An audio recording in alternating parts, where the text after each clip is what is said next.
AI and robotics are already affecting every single part of our lives. Here to explain what that means for businesses and for you, we've got Robot Lab CEO Elad Inbar. Thank you for coming in. Yeah, thank you for having me. Okay, so you guys are already across the country, 36 cities, connecting businesses and school systems with robots.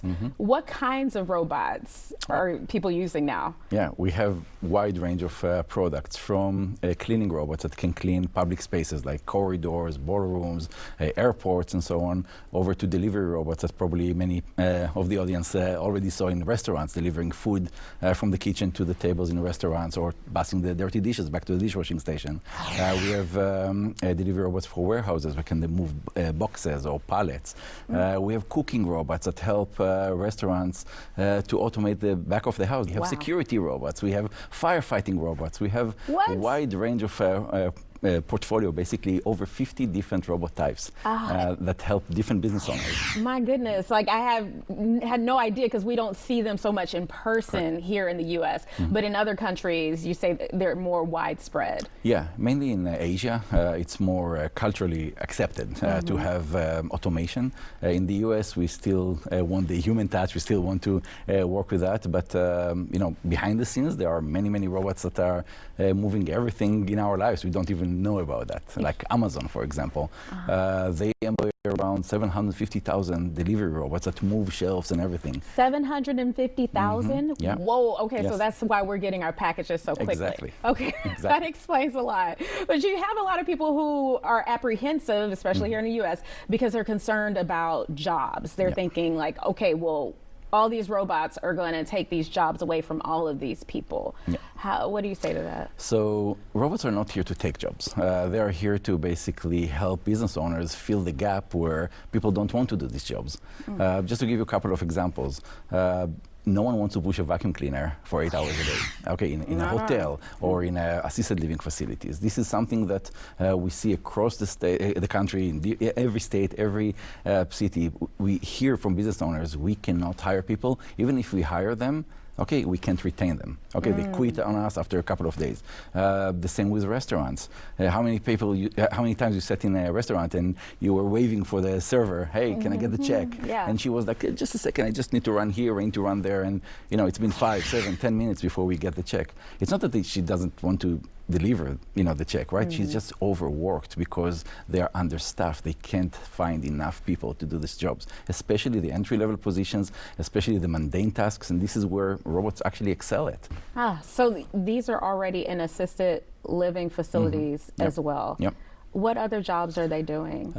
So other than cleaning, for example, in assisted living facilities, we have robots that help the residents over there, especially people with dementia, remember who they are, you know, why they are there. Because put yourself in their shoes. They wake up in the morning, they don't really remember why they're there, right? Why they're not home, where is the spouse, where are the kids?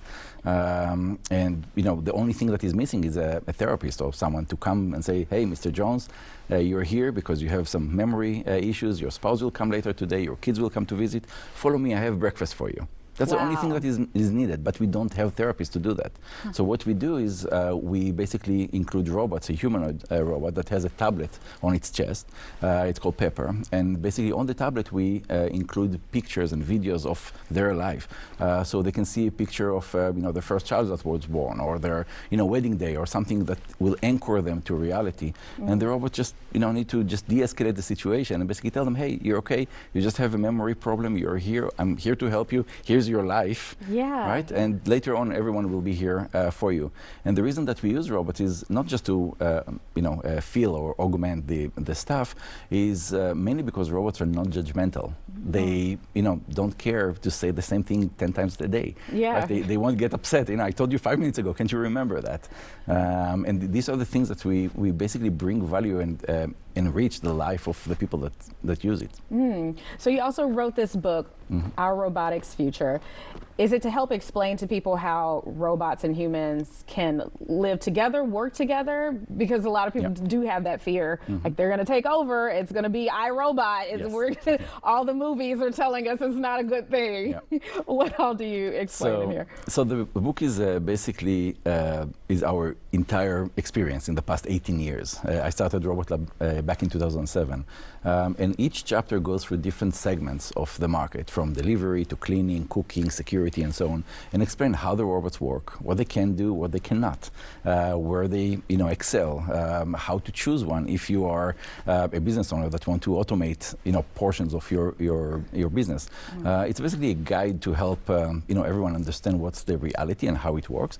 And the end of the book is more kind of like a future facing. And I call it basically the Star Trek economy. Okay. If you think about it, you watch Star Trek, right? The movies, in Star Trek, no one works, right? You're right. They sit around a lot. That's right. They sit around. It's like having their own conversations and everything, but no one actually cooks. We never saw the kitchen of the ship, right? Right. We never saw anything. I believe in the next 3 to 5 years, there'll be probably the biggest change in human history, because we'll be able to automate so many things that we don't want to do. Okay, we don't want to put the mess, in the house. We don't want to fold the laundry. We don't want to, vacuum. We don't want to do so many things. Yes, give me a robot for the laundry, please. Yeah, it's coming up. Okay. How soon do you think it will be where people are having these in their homes? I mean, right now it's a lot of businesses and school systems, but in their actual homes. Do you have a crystal ball for that? Yeah, so many people already have robots in their homes. All the Roomba type of cleaning robots and so on, they're already there. So we get used to the fact that robots can actually clean our floors, and that's okay. Where we see the next leap is when humanoid robots that are basically the human shape, size, and everything can step into our living rooms, right? Fold our laundry, take care of the dishwasher and these kind of things. I believe this is coming, probably before the end of this decade. And we're talking about 5 years from now. Wow, I know. I was like, that's right around the corner, Elad. It's very, very fast. And this is something that, again, has caught people by surprise, how fast the technology is advancing right now. Because, again, even myself, I was under the impression until a couple of years ago that humanoid robots for our homes, probably a decade out, if not more. Yeah. Okay, but things are changing so fast now because of AI, because of computing power, because of all the advancements that we have in many other fields, where, when you put all of that together into a humanoid robot that is shaped like human and can interact with our environment, think about our homes, our offices, everything is shaped to the human factor, right? The way that the door handle is, the way that the button on the elevator is, right? Everything is shaped for the human side. So when humanoid robots come in, they can actually integrate themselves with our environment. Wow. We actually have a bet in the company. I said that by the end of this decade, we'll have a robot plumber that will be able to crawl under your sink, figure out what the clog is, fix your dishwasher or whatnot.